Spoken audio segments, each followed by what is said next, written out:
welcome everybody to the It Couple. I am here with my wife, SJ. Hello, hello.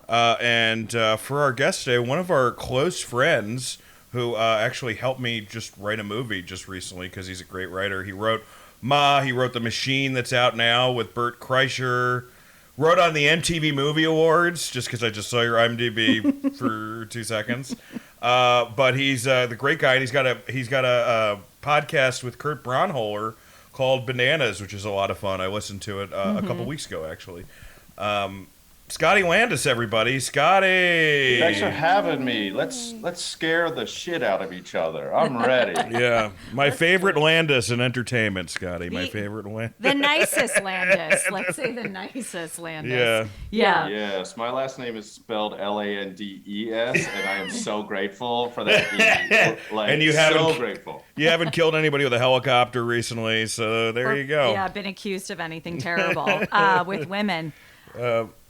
So thank you so much for picking this movie. It's one of our favorite movies. I was just telling Scotty that for Christmas, I think when Dan and I first started dating, he commissioned the drawing that he does of Clarice, but it's of me holding our dog. I can't find it because that's how special it is. She didn't love it at the time. Yeah, I don't think she loved it at the time. No, I loved it. I think I have like weird body dysmorphia, as most women do. You look great in it. And I think I just was like, my head was super big, so it was like long. Yeah, but I love your big head. But also, for, you want it slightly exaggerated. Like, all scary movie posters need to be a little big, so to have like a portrait it just fits the motif so well. Yeah. It does. It was beautiful, though. So thank you. I didn't realize until researching this movie again, thank you, that the poster, the Silence of the Lambs poster, the moth that's in her mouth is Salvador Dali designed that. Yeah, he did the little painting. True? Wait, It's from a Salvador Dali painting. I think. So he didn't. Okay, got it. No, he was dead by the they had time to this get the came rights out. to that. That must have cost them a pretty penny. So this film won many Oscars. Yeah. It won the Big Five. It was the first one to the Big Five, right? That's Screenplay, right. Director, Picture, Best Actor, Best Actress. Yep, it was released on January 30th, 1991. The budget was $19 million, box office $272 million. Can I just say it has got to be crazy though. Like, it is hard for a movie to be released in January to then win Best Picture, the next year. That's very tough. So that's how this movie is. There was something about Dances with Wolves was the same studio. So they didn't want it to steal its thunder. So that won all the Oscars, and then this came out the next year. So year. Well, it's a better movie than Dances with Wolves, even though I think Dances with Wolves is good. Yeah. Yeah, lower body count somehow, but it's way a better lower body movie. count. Hannibal Lecter has nothing on guns, germs, and steel, everybody. So this film, stars Jodie Foster as Agent Clarice Starling. Mm-hmm. And then we also have Anthony Hopkins, Sir Anthony Hopkins, and he plays... Who's currently Hannibal in Lecter. Mark St. Germain's My Dad's movie, which is kind of crazy, because by the time this comes out, I guess it'll be announced already, but my dad wrote a movie called he wrote a play called Freud's Last Session about Freud and C.S. Lewis. Wow. It is now being filmed... in London. In London with Anthony Hopkins as Freud. I mean, they just actually wrapped, so... Yeah. Incredible. Yeah. See, it's That's full incredible. circle. I know. It is. Jonathan Demme directed this. But this movie, this is one of those movies like No Country for Old Men and Die Hard and Jaws that I can watch over and over and over again and never get bored. Pretty incredible, because it's one of the only movies that every time I think I remember it, I go back and watch it, and I like it more every single time. And I was so young when it came out, but I remember my parents went and saw it with their friends, and it was such a phenomenon. Like, the concept of like cannibalism, it really wasn't in stuff unless it was like crappy B scary movies. Yeah, Cannibal Holocaust. It came in, and then it just stuck. And like, a lot of the great horror movies do that. Like, everybody always talks about The Exorcist or Jaws, but I think this is the best film out of all of them. I think it's the best movie out of all of them. Yeah, for us, it's like this, and because we just recorded our first chunk of these, and I feel like this and Rosemary's Baby and Exorcist are all fighting for the You mean The top Shining? spot. I think this is better than The Shining. Yeah, as a movie, 100%. for sure. I This do is too. better than The Shining, and there's too many like loose ends with The Shining. So, but I think Exorcist is on its level, and I think Rosemary's Babies is on its level. But I don't know. agree with Scotty, because every time you watch this, you do like, it's not about like finding other elements of the story that maybe you didn't catch. It's just like I'm seeing things for the first time sometimes, and it's like the most subtle things. But let's get into the plot a little, shall we? So yeah, we start off with Clarice, and she's running through the woods. It's actually a beautiful shot. And Love that shot. Love it. I know. Dan even wrote in his notes. He's like, "It's perfect. It's perfect. It's perfect." She meets with Jack Crawford, who is based on John Douglas, who wrote Mindhunter. So he developed the serial killer playbook for the FBI. Yeah. Can I jump in here? Yeah, I've please do. read a bunch of John Douglas. I read Mindhunter, which is what the show is based on, and then I read his book on BTK because he was helpful when it came to that. It's interesting, like the biggest case that he's known for, Wayne Williams, there's a debate, it's the Atlanta child murders, debate of whether or not he actually did it. But John Douglas is a real brilliant dude, and this character, Jack Crawford, is based on John Douglas, originally was supposed to be played by Gene Hackman, which should have changed which would have changed the entire movie. They would have had to give him I think it would have made it worse. They would have had to give him a bigger part. It's like when we found out Rosemary's Baby, Robert Redford was supposed to play Guy Woodhouse. It's like, well, once you bring in those, I mean, as you know, as a screenwriter, once you bring in somebody like that, you've got to like then which is kind of why I love Barbarian, because they bring in one of the Skarsgårds, but he has a limited role, and it's almost like a red herring role. Yeah. It's a misdirect, absolutely. No, it's true. And the actor, I don't remember the actor's name who plays Jack Crawford. What's that guy's name? Do we know? Yeah, I have it. It's Scott. Scotty I know who it Landes. is. Scott Glenn. Yeah, Scott Glenn.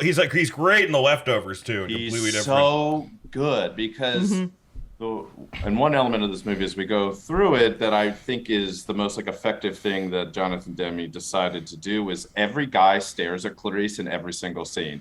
Every man is staring at her, including her boss. But and Jack's the one that you're trusting the most because he seems upstanding, but then he does stand too close to her and he does just stare at her. And he's handsome. He's very handsome. And he's using her. He's like dangling her out there like a carrot. So it's interesting that the most trustworthy dude, and Gene Hackman was an incredible actor, but there's something about the lesser known character guys that you feel like it's him, and you're like, what is this guy thinking about Clarice? Instead, if it was Gene Hackman playing Jack Crawford, you'd be like, look at Gene Hackman being all serious and being a boss. It takes you out. It's almost like stunt casting when there's someone super famous playing an actual human being, someone that's not a character that they helped create. So there was also like Scott Glenn's great in it.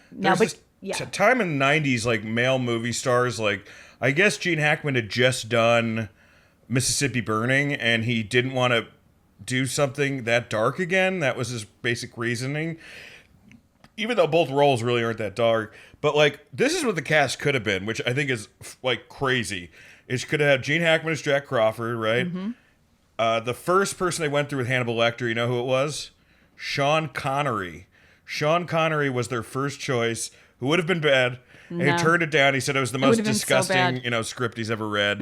And then another option for Clarice, who turned it down before Jodie Foster, was Meg Ryan, which is would have been okay. She would have been okay. Yeah. She wouldn't have been fucking Jodie Foster, but no.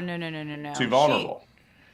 I don't know if just not as good. But this was also her heyday of making all of those like rom-coms. So well, it was like 1990, right? 91 it came out, so it's probably shot in the 90s. So she's she's starting to get. I mean, I thought she was a total babe, but she's not the actress that Jodie Foster. No, interesting. That's interesting. It would have been a different movie, But that's the power of casting. That's the power of movie magic and casting. Of casting. So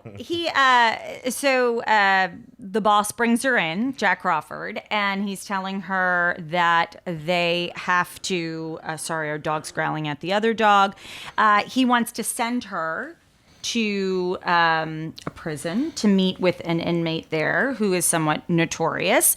And like you said, still one of the nicest places in Baltimore, though, this mental institution. Well, That's how terrible Baltimore it's beautiful. is. Yeah. So he sends her, and it's just kind of like, oh, this is good for you. This will be good for you. This is what you need to do. So she kind of goes in there blindly, and he's warning her. Anthony Held, who's so great at playing such a dick in this. Dude, I realize who he is. He is the drama version of Shooter McGavin. Yeah. When you in a drama, when you need a Shooter McGavin, you get him. When you in a comedy, you get Shooter McGavin. It's very true. He is. He's so he's such a prick, and you just want something bad to happen to him the whole time.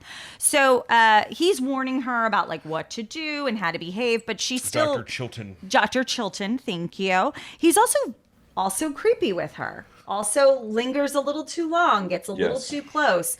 Not to jump ahead, but you really see that in the scene where they leave her with all of the cops. Yes. Totally insane. And they're all looking at her and staring at her, and she's looking back. But before we get there... The only time she's not threatened is when they go to the bug guys, and the bug guy just asks her out. And she seems fine with that, and she's like, no, I'm not into it. But everybody else seems to have a secret agenda. But the guy with the cross-eyed... you're never nervous about him. For whatever reason, he's the only guy you're not nervous about in this entire movie. Doing something to her. So we now... Do you want to take it to... Well, yeah, I mean, first off, I'm a huge Thomas Harris fan. Silence of the Lambs the only one I haven't read. I read Red Dragon and Hannibal, and I've seen Manhunter and all those. But, so she goes in there, and she's under the auspices of... she's just going to be getting almost like a census for serial killers, which is what they did in Quantico when they were starting to research all these guys in the early 80s and stuff. She thinks she's doing that, and she's not. She's essentially being brought in there because, which they don't get into too much, and I can get through the weeds on this. In the book, it's because he does have connections to Buffalo Bill, and they sort of mention it here. In canon, the book's connections are that Buffalo Bill was the lover of one of Hannibal Lecter's patients, and Buffalo Bill, who the patient did not believe, even though they were lovers, he didn't believe this guy was gay, so he broke up with him and got with another guy, and then Buffalo Bill murdered that guy. And then he knew about it, and then Hannibal ends up murdering the patient.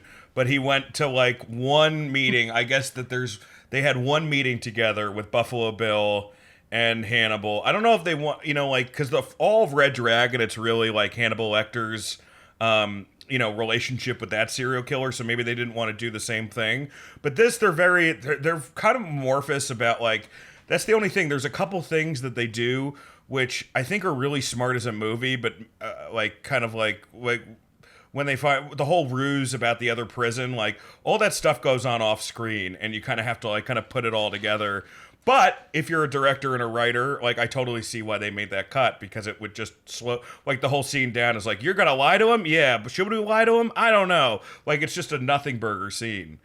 And that's why this movie's perfect. They know where to get rid of the nothing burgers. That's really true, because you don't really care if you didn't see Buffalo Bill later and see what he was doing, then it's a huge problem. But just to kind of be yes, he was a patient of mine, and and just to know enough about him, because we already are convinced he's a genius, and the whole time they keep getting into like when he talks to Miggs and basically makes Miggs kill himself.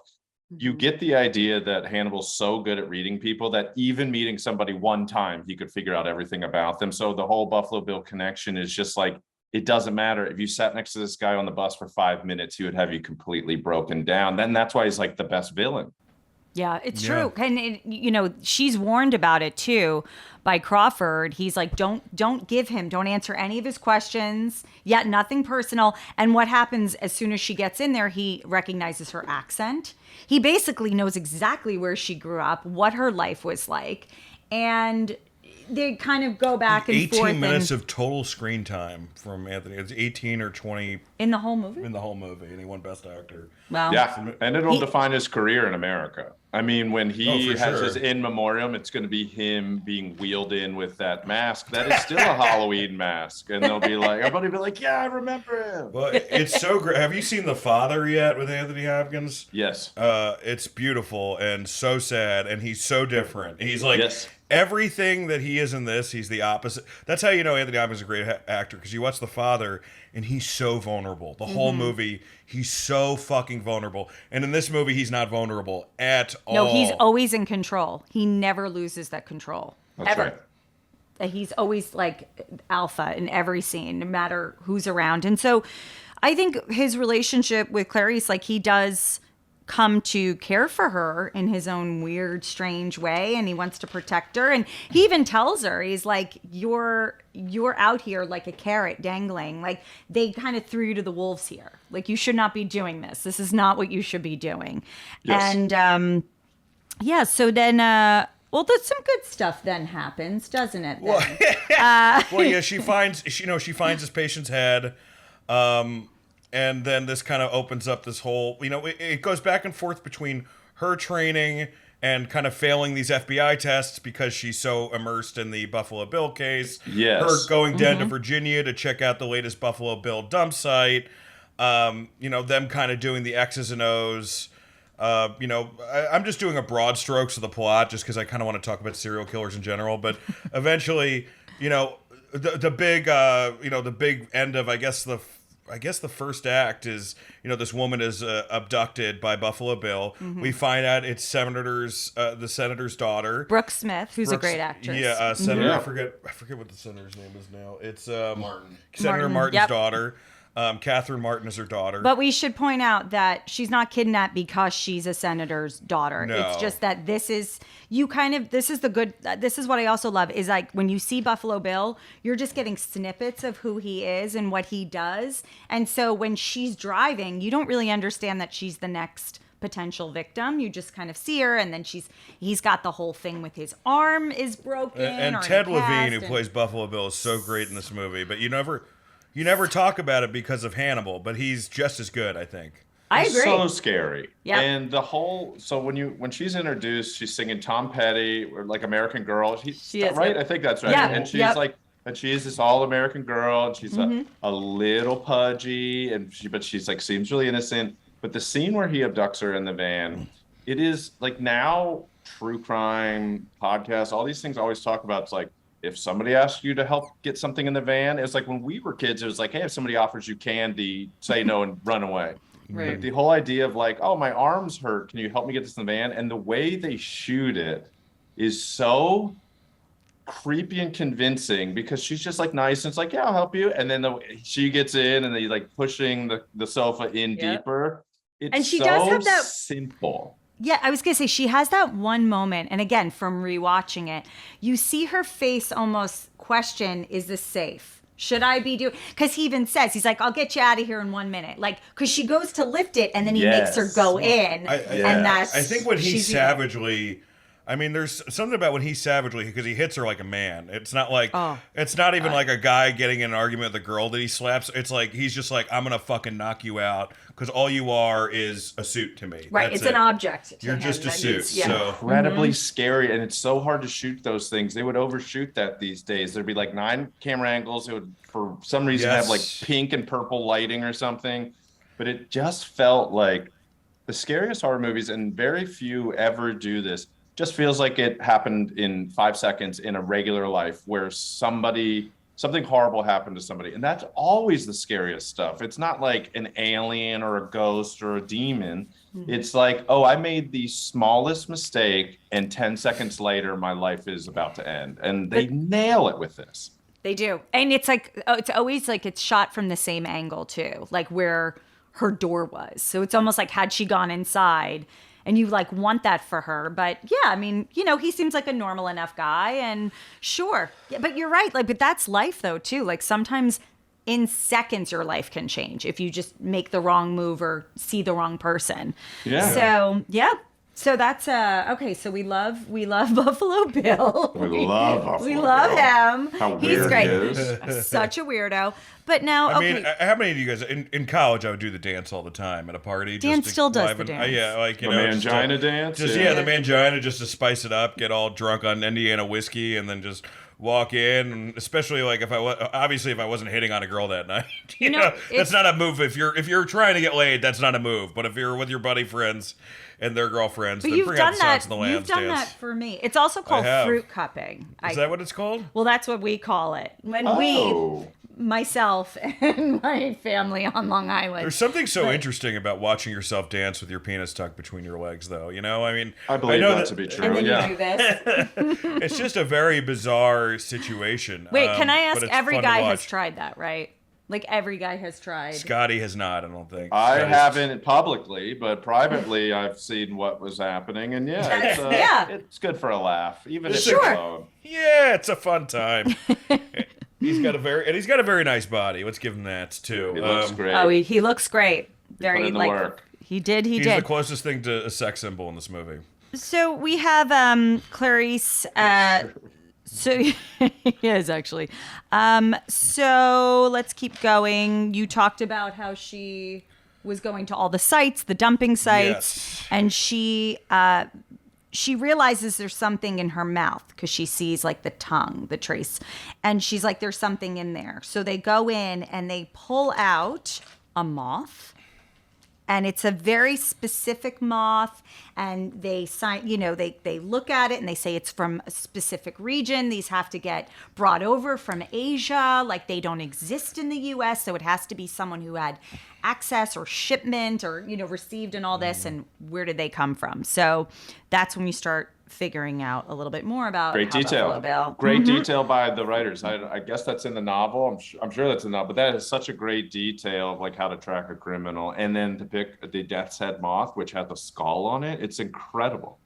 I know. It's incredible. And so then we are at the funeral parlor, right? And that's when she's surrounded by all the cops. And they have And the flashbacks. Simultaneously, she's going this emotional journey where she's dealing with her father's death, who was a cop? who was shot, and she got placed with a farmer. Yeah. Who that she tried to, Silence of the Lamb. She tried to save the lamb from the slaughter.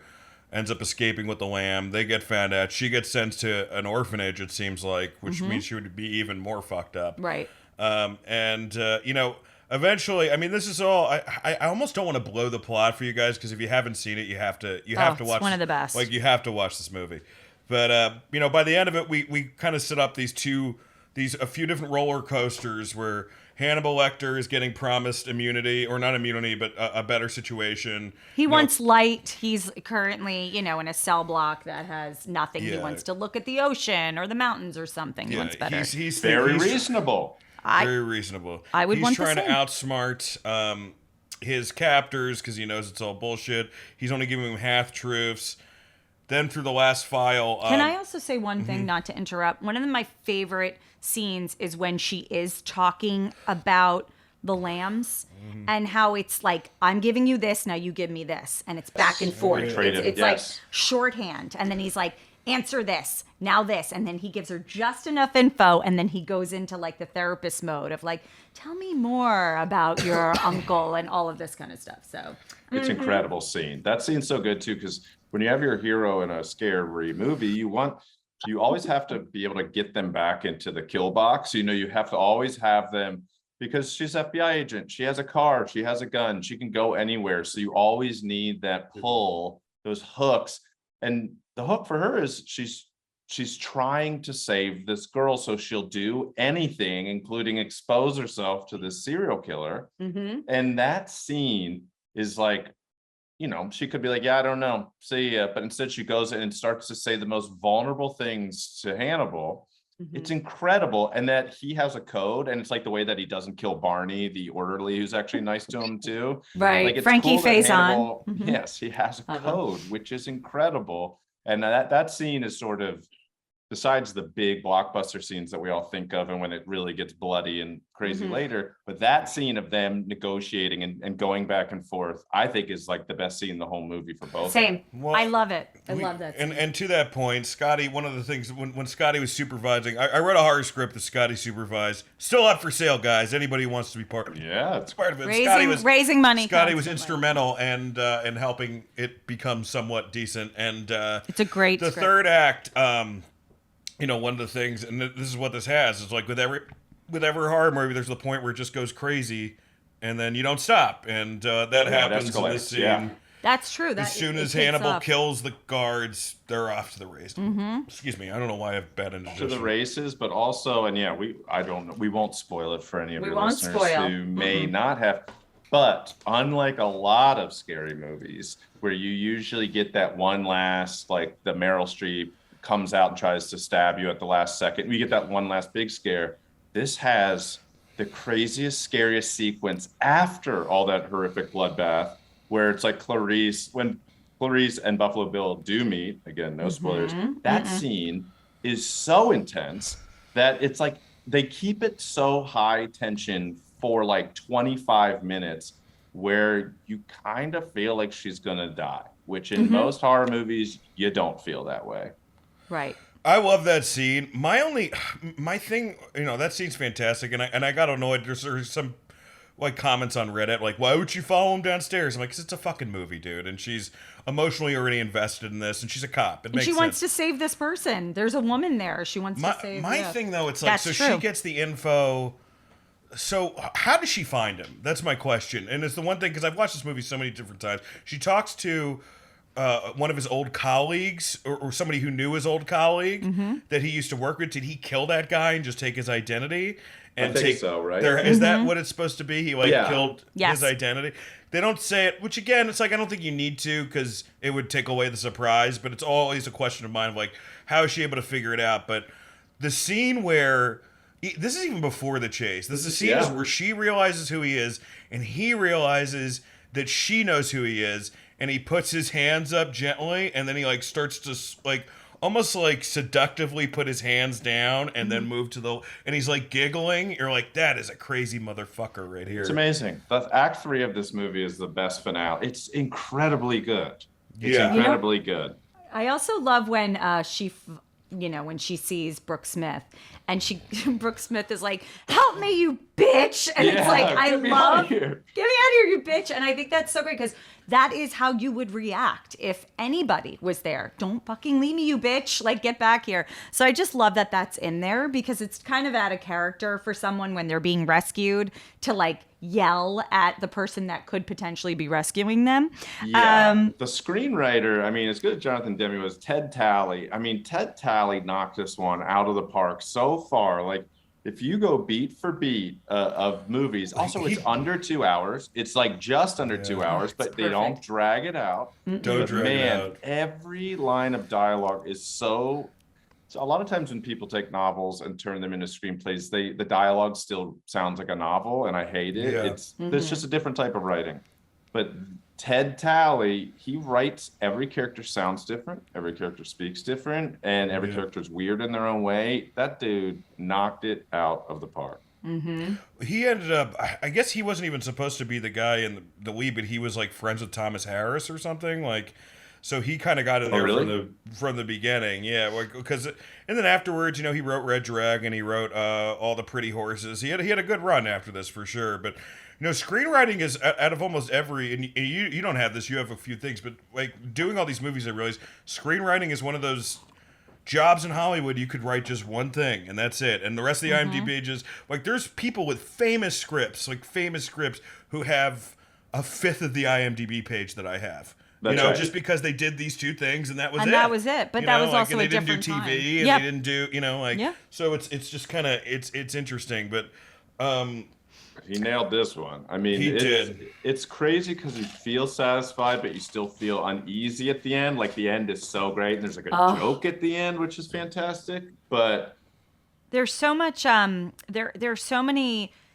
Also, Chris Isaac is in the SWAT team. Chris Isaac's in He's this. part George of the SWAT Romero's team. in this. George This is Romero plays a amazing. prison guard. It's like That's pretty right. crazy how many oh people my they god, stack in that's this. right. Yep. Handsome Chris Isaac. That handsome Chris Isaac, God, what a who handsome gets like dreamboat. a credit in the opening titles. I'm like, interesting. Well, he must have Did been a hot they- musician, He right? was. Well, And they put him I in. think Wicked Game came out in like '90, so he probably this was the height of his sex appeal career. But yeah, that's a great scene. But the ending is so perfect to me, and again, without giving it away, because you're left sort of thinking, fuck. You know, it's not like a wrapped up in a nice, neat little package with a bow on it. It's like, Right. oh, And that's how it should fuck. end, guys. Do Yeah. not read the book Hannibal. It's terrible. Do Oh, not it's- see the movie Hannibal. It's terrible. Hannibal's the one that is, Hannibal, Julian Moore is the Ray is the Fiennes? Clarice star. Ray- No, that's Red Dragon. Red Dragon. Hannibal is Red he comes Dragon's back. not bad, it's though. it's the one cool thing about Hannibal is they have a new character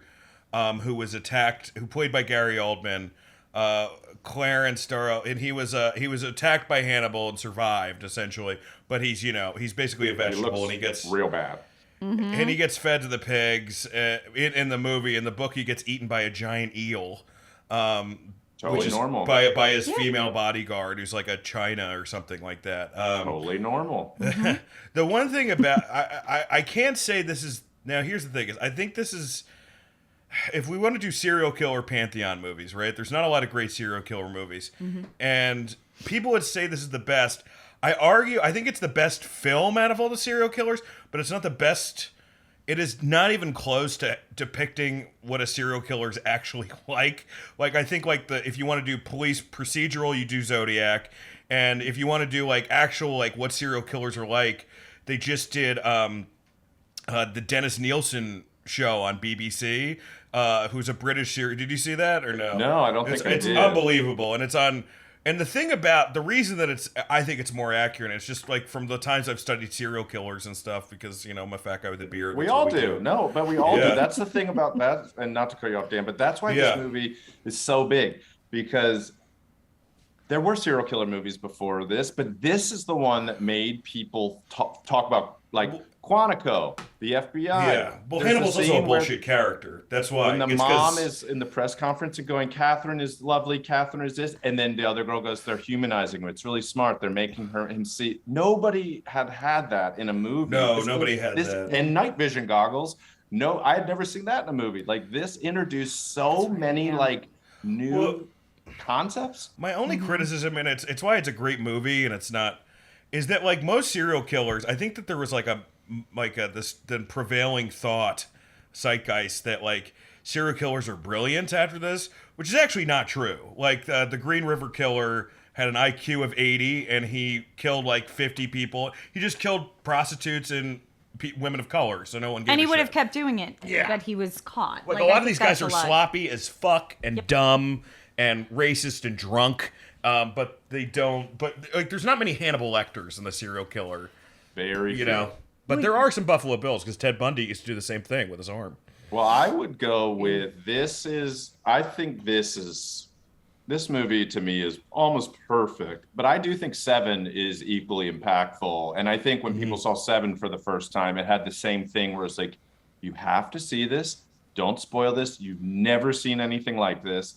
And it sticks with you in that way. And again, an ending that you're like, oh my God. So those two to me, and again, that's a totally different type of serial killer with this master plan. But those two are the ones that I'm like, well, these movies are incredible. And Yeah. there's so many misdirects. There's so many great performances. It may be like Gwyneth Paltrow. That's how good 7 is. I thought she was very good. I think How it's funny one if of her you- best movies. I think it's one of the best. How funny would it be if you opened the box and it was a certificate to Goop instead of her head? It's Yeah. skincare and Skincare. vitamins. I'd be thrilled, by the way. It That was a shit's vagina expensive. egg or whatever. It's just one of those. The candles. I are actually know amazing. Zodiac is up there for me just because it's the ultimate it's the best procedural movie ever, where it's you don't get what you want at the end. And a real You know, serial killer. Right, Yeah. and it's based on a real person. Probably Yeah. multiple guys, by the end of it, even though they just had that book that came out, which I got and I stopped reading, which was it was this guy who thought his dad was the Zodiac, And clearly he just had issues with his dad. Like you're watching it and you're just like, yeah, here's my proof that he's the Zodiac killer. Wait, if your dad was like, if there was ever someone that you're like, that could have been my dad, what do you think, what crime do you think you could have been like? That was probably my dad. Leaving anonymous comments on New York Times reviewers who said shitty things about his work. Like maybe doing the Billy Madison thing where he puts like, you know, he lights a bag of shit, a brown bag of shit on Scott Rudin's house or something next to the door and then runs away.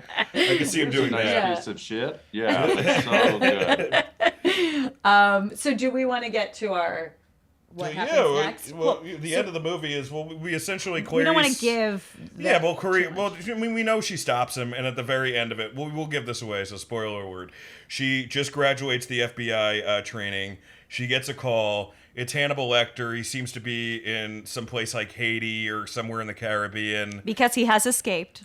He has escaped in a hilarious outfit.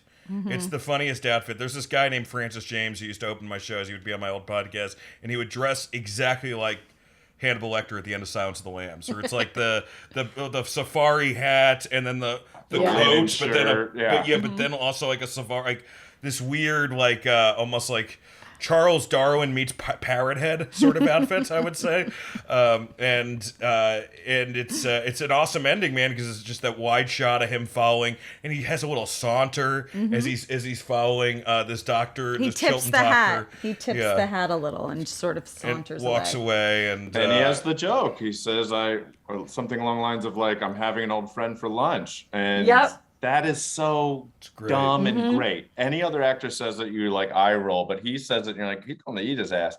But it goes back to the code too, where he's like, I'm not gonna pursue you, don't pursue me. And she's like, I have to, or whatever. But like, you really understand that Clarice is maybe the only safe person in the world at this point, because if he says it, he's not gonna go back. Kill her. Yeah, he says that. He says, I'm not gonna kill you. It's actually very much like, I don't know if you saw that Dave Chappelle bit when there was that you know, the cop killer or whatever, that guy who was in California. Yes. And he wrote that page. He wrote like I think it's Brandon Dormer. What's his name? It's Dormer. It's something like Dormer. Christopher Dormer. Thank you. He wrote a whole manifesto. Dermer is a director. He's like a buddy of mine. Oh, okay. Not great him. Guy, has never killed that guy's still very much on the loose and making just... great things. But this guy, he wrote up like a 10-page manifesto or something. And one of the things was he's just talking about how much he loves Dave Chappelle. So Chappelle came, and this was like during this time where he was like on the loose and everyone was looking for him. And the cops picked him up at the airport, and they were like, we're here for your protection. And he just turns to him and goes, I mean, I don't think I need to be protected. He's like, I read the letters. I think you guys are fucked, but I think I'm fine. Like, he likes it. I mean, me and Zach Galifianakis are fine because he loved The Hangover too.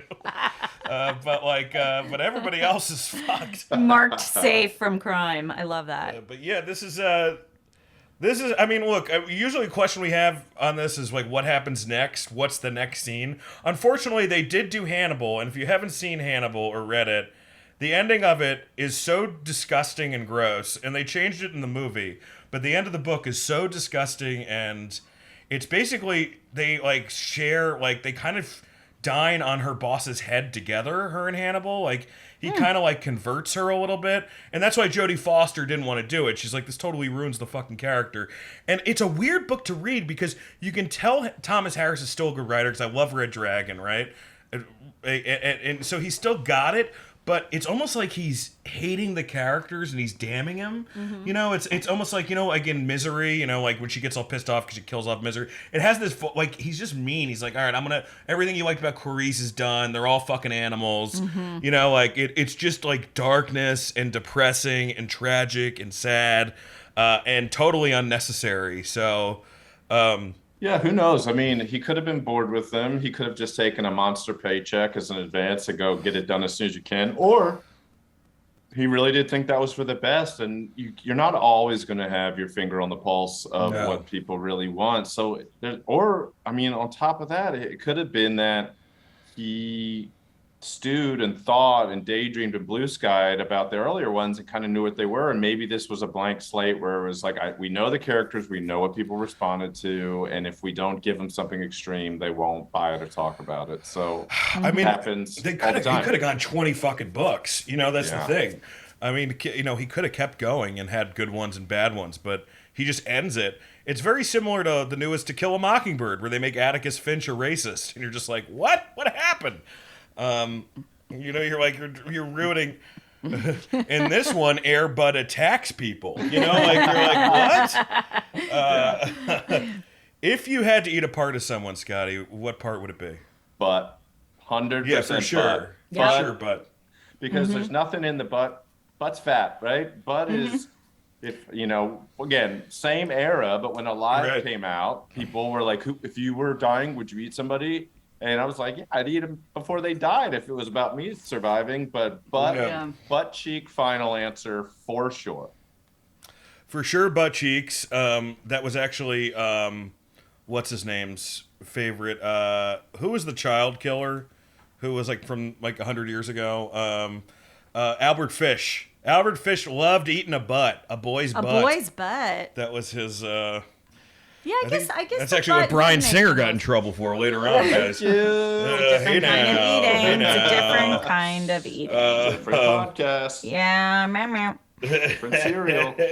Do you think Hannibal Lecter is scarier than any other monster in a horror movie or any other villain? No, I don't, because I do think there are rules, and I think the scariest monsters are the ones that are just completely unpredictable and unhinged. Like, let me think if I could think of one that's scarier. Like the shark in Jaws is scarier in a way, except that you can get away from it. But you feel like I could outrun Anthony Hopkins, but I couldn't outswim the shark in Jaws. So I'm like, I can get away from this old guy if I needed to. No, I think there's probably a lot that are scarier. But he is scary in that, like, when he does break her down, he smells her perfume and he can tell by her cheap shoes. And like, there is something scary about somebody dressing you down immediately in the real world. Yeah, I don't know. I'll think. Well, I mean, Freddy Krueger is so scary because you have to sleep. And that was like the genius of that movie is like, don't fall asleep, don't fall asleep. And we feel that in life when we're driving cars or watching a movie with our partner and you're like, don't fall asleep. And then imagine if as soon as you did, you die. Like, oh my God. And sleep deprivation is the fucking worst. Like, you know what I mean? Like, it's a torture device. But all dread is really scary. It Follows was so good because the dread of just Dan Soder was on our show. Fully being able to do it. Yeah. Like never being able to fully relax, even though if people are like, well, just get in a plane and fly away. You're like, yeah, but it's still coming for you. You know, they have it. One of the scariest, and it's not like a scary, like a jump, but one of the scariest ideas that it's in the Stephen King. We were at Stephen King's Revival. They're probably going to make it into a movie soon. But the whole movie is, you know, he basically finds this guy who's like a miracle worker and they work together. He cures him of his heroin addiction. He's using all this weird science. But he ends up opening a portal and he sees the afterlife. And the afterlife is just hell for everyone. So it's like all these people as ants being whipped by these giant insect, like just hell. Like, wait, what is this? This is Stephen King's Revival. All these insect-like creatures. It's like the afterlife. And then he stops seeing it. So the rest of the book, it's just him. It's another chapter, him knowing that everyone's going to hell when they die. And he's just waiting to die to go to this hell. And I was like, well, that's existential horror if ever I did hear one. That's a good idea, though. I haven't read that, but that's a cool idea that it just the idea of that it's coming and you can't get away from it is great. But I do, like I said at the top, I do think I respond to horror movies that feel like it could happen. It's not paranormal. I love paranormal movies. I love ghost movies. I love all that shit. I kind of like possession movies. I think they're all basically the same. It's been so long since you've seen somebody get possessed that you're like, well, this is new.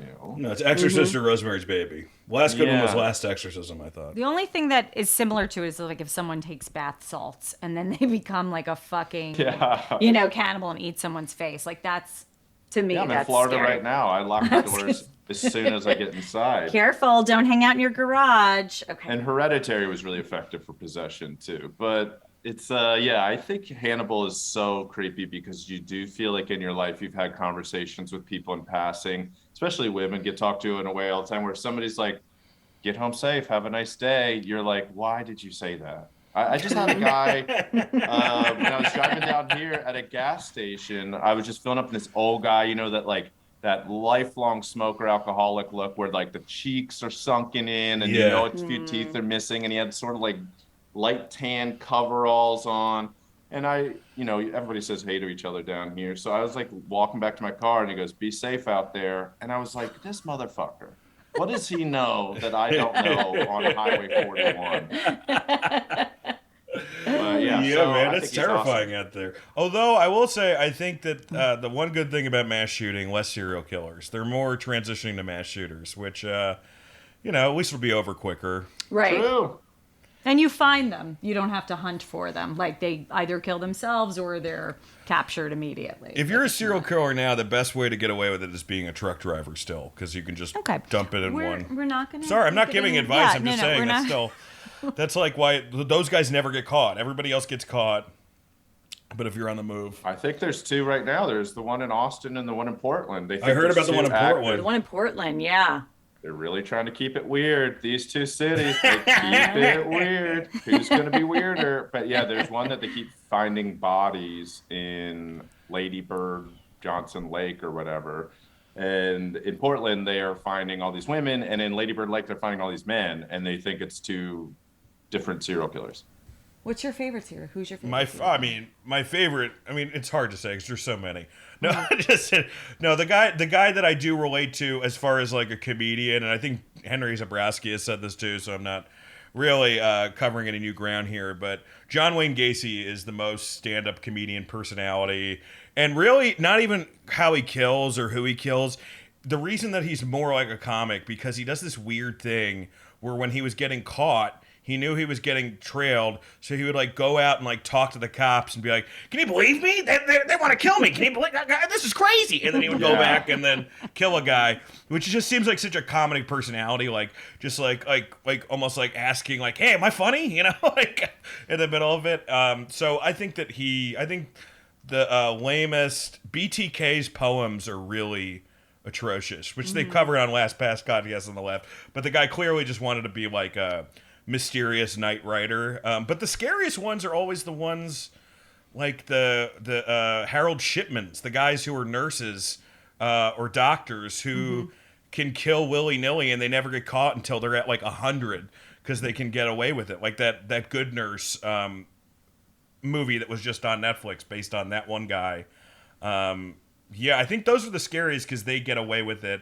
I'm sure that there's somebody in history who has like over 1,000 bodies as like a nurse or a doctor, just because no one was the wiser, especially during the times where it was like bleeding in medieval times was like a way to like cleanse your spirit. So I would say that's the lamest. Wait, this is so funny. I just Googled about serial killers. They said, and this is as of May 27th, around 2,000 active serial killers in the U.S. alone. They always said 50. Wouldn't it go up to 2,000? I have a question. How many? How do you even know? If you're a serial killer, it's just one, like more than one. So someone just kills two other people. But like that does seem like a very high amount of serial killers. Oh, and the state that raises the most serial killers, New York. So there you go. Really? Yeah. Number one. I would not have guessed that. I would not have either. Not either. Yep. They're all assholes. We don't like any of them, really. Jack the Ripper had a skin here, Joel Rifkin. And then there was somebody up in New York, I think it's Arthur Shawcross? Oh, Son of Sam. Yeah. Son of Sam, yeah. But then there's also Arthur Shawcross or something like. Oh, the guy that was in Poughkeepsie. Yeah, that guy. One? Yeah. Well, then that's another guy.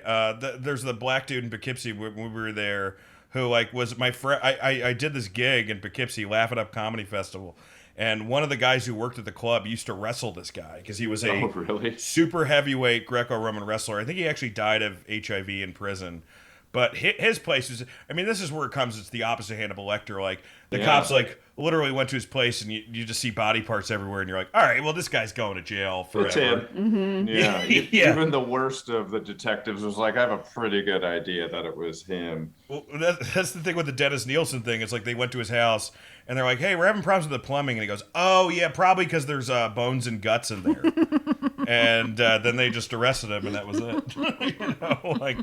Dear Lord. Wait, I read a really great book. I've read the book, The Man on the Train. I don't know if you guys ever read I've heard of that. I haven't seen it yet. I would say if you two take a long drive. So I always buy these Kindle books that come with like the audible component. And it's like when you live in LA, you're in your car so much that Audible is like a lifesaver. But that one, the reader, I think it's the author reads it, and it's incredible. Like basically it's like a sports statistician that uses the way that he breaks down baseball and different sports and goes back and examines all of these murders and finds commonalities between them and like what connects them all. And it's like these two train lines connect all these murders. And this was before. Is this real? So this is real? And he thinks he figures out who it was, but this person, Dan, when you were like, there's probably some of 1,000 bodies. In the 1800s and 1900s, they think that this guy may have killed over 100 to like 150 people. Yeah. And it's like the same MO everywhere. But then he also does a really good job of ruling out other cases that are like 7 of the 10 factors are the same. But he's like, but this is why I don't think it was, because he locked this door and left this window open. It's very fascinating. That's called autism being used for good, everybody. Autism being used for good. Well, you know, and they keep, I mean, like they have the guy Samuel Little now in LA. That's the big one who they say has the most bodies because he's up to like 80 now. But the reason he got away with it, he just fucking killed, you know, black prostitutes in his car, man. I mean, it's most of these guys, that's how they get away with it. They kill black prostitutes, and then it takes people forever, or it's like they wait until the first white girl's killed, you know, like, and then they do it. Well, it's kind of like what's happening in Portland right now. Like there are a lot of white women that have been killed, which is why I think we're hearing about it. Yeah.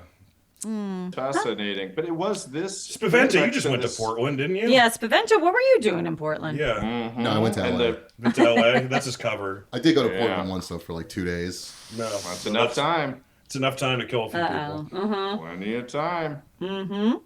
But this introduced so many concepts that when you listen to it or when you watch Silence of the Lambs now, like the way that they break down, and even like Mindhunter, the show, it's fascinating how ahead of its time. It was before true crime was a phenomenon in the last, 8 years or whatever. Everybody always watched Dateline, everybody watched Forensic Files, but now true crime is like huge business. Silence of the Lambs predates that stuff so much. It gave some of us the idea like the FBI's tracking these people. There is something called a serial killer.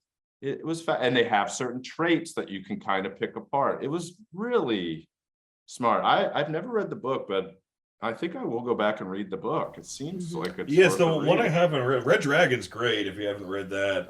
I actually liked that movie. I liked Red Dragon. And the series, Hannibal, the series is very good. Sarah didn't like it, but I love it. Yeah, but it's so brutal because like whenever I would pitch TV shows, they'd be like, crank it up, and it would be like ABC, CBS, NBC, Fox. You're like, really? How far are they going to go? Then you watch Hannibal, and you're like, oh, they're really showing some deaths here. Not to mention they make him like beautiful, like the color scheme and the art direction of that whole show. It's a good idea. Yeah, and and I think that's the problem with some serial killer movies. Because there's some serial killer movies I can recognize as being good. Like we just watched House That Jack Built. There's a movie called The Poughkeepsie Tapes. I don't know if you've ever seen that, which is so fucked up. So fucked up. But the problem with that is like none of those movies have a moral center. It's just every single one of those movies is like, check out how fucked up this part is. Opposed to, man, I mean, we keep going back on it. Everyone's like, oh, I love David Lynch. It's like, well, there's a good guy and the bad guy in every story. And it's like, most of the times it's like, you just want a good guy and a bad guy. That's it. Or a good woman in this case. Or a good woman, yeah. Silence of the Lambs. Yeah, absolutely. It's the best. I'm glad that you guys wanted to talk about this one, or that somebody hadn't claimed it first, because a lot of times when you're talking horror movies, it's like there are sort of the big guns that everybody wants to talk about, but this one is, again, probably the best movie out of all of them. And winning a Best Picture, I'm pretty sure it's the only one that did. Did Alien or Aliens win Best Picture? No, this is the only one that won. Pretty crazy. This is the only horror that won. Think of how prudish and vanilla and wimpy people are now. Like, if you say anything like offensive or scary, people are like, no. I just can't imagine a horror movie winning Best Picture ever again.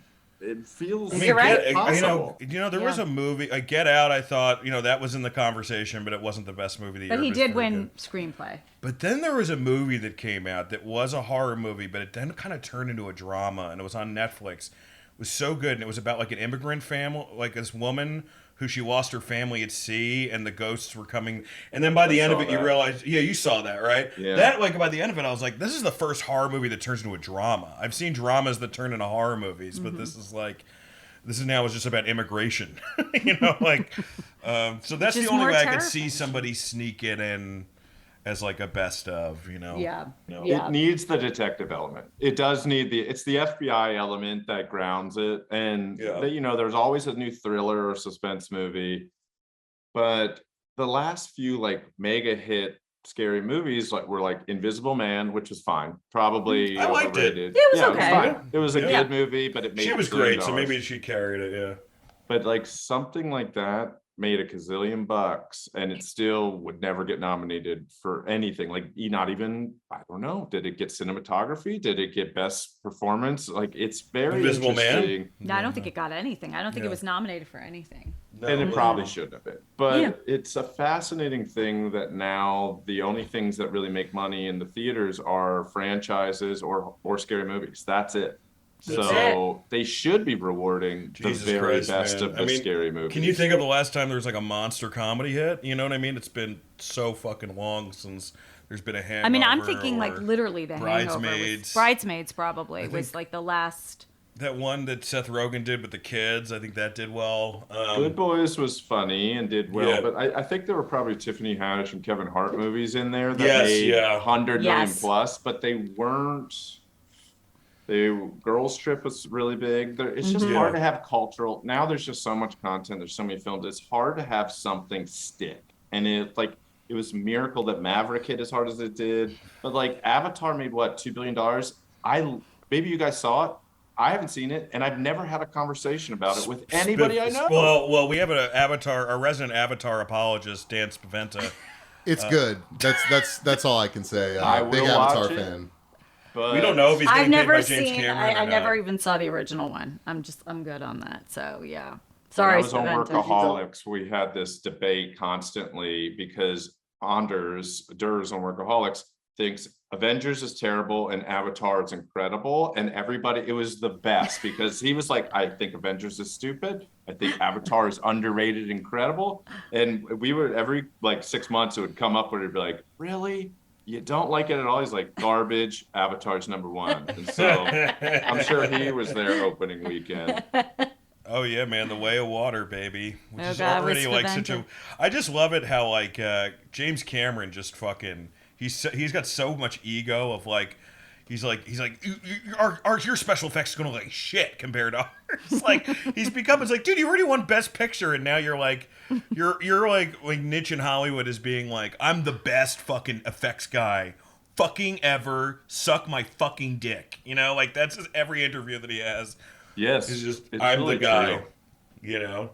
Yeah, and he does keep doing it. So he does tap into something, even though a lot of times people are like, well, the dialogue's kind of crap or whatever. But like Terminator 2 is still amazing. Oh, Terminator 2 is Love the best. Terminator 2. Dialogue's good there, and Aliens too. Yeah, I think so too. I do wish somebody like James Cameron would do a very small movie again. Like I used to hear stories about like Eddie Van Halen would play like a little bluesy acoustic set at a friend's house and everybody was blown away. Or like Metallica would play some bar in Ireland unannounced. And then if you were there, you were there. I kind of wish somebody like James Cameron, who has, access to everything, just went back and made a Clerks.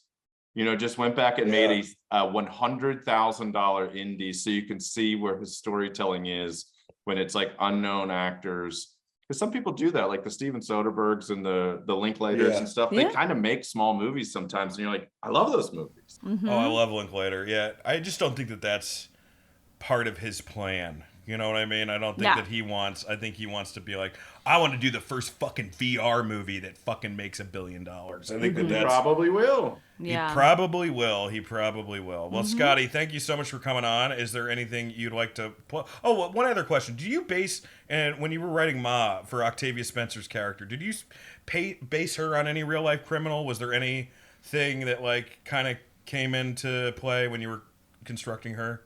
Yeah, so I based that character. Her name's Sue Ann, and when I was in high school, I went to 2 parties. One was a couple guys I played soccer with were doing Hey Mister at this place called One Stop, and this dude was like, yeah, I'll buy you beer if you buy me cigarettes and whatever. So they did, and then that guy was like, I have a house if you guys want to party in the basement. And then so we all got a call. And we all went over there, and it was like 4 high schools worth of kids showed up, and we were just raging in this guy's shitty basement. And at the time, he felt like he was 40, but honestly, he was probably 25. Yeah. And he had like an unfinished basement. It was kind of surrounded by the woods. Cars lined up and down the street, like Solo cups and empty beer cans and Bud Ice bottles the whole way down the driveway. Mm-hmm. I walk on the back. Eminem's first or second album is like blasting from a stereo. It's like weed smoke, cigarette smoke, beer. And I step in and I see my high school girlfriend talking to that guy, and they're smoking cigarettes. And I was like, oh shit, that guy is going to figure out that she's with me. And then he's an adult man, and he's going to beat me up in front of 4 high school worth of kids. And I'm going to look like a huge pussy, and everybody's going to beat me up forever. So me and my best friend were like, fuck this. And I left. And then this other same high school, same experience, but a friend of mine had an aunt whose husband was a traveling businessman. They were very wealthy, and when he would leave town, my friend would spend the night at her aunt's house, and the aunt would be like, well, you can have friends over. And the first time we hung out, it was like 4 or 5 of us, and she didn't care if we drank like whatever we were drinking, Buds or whatever we were drinking back there, Boons.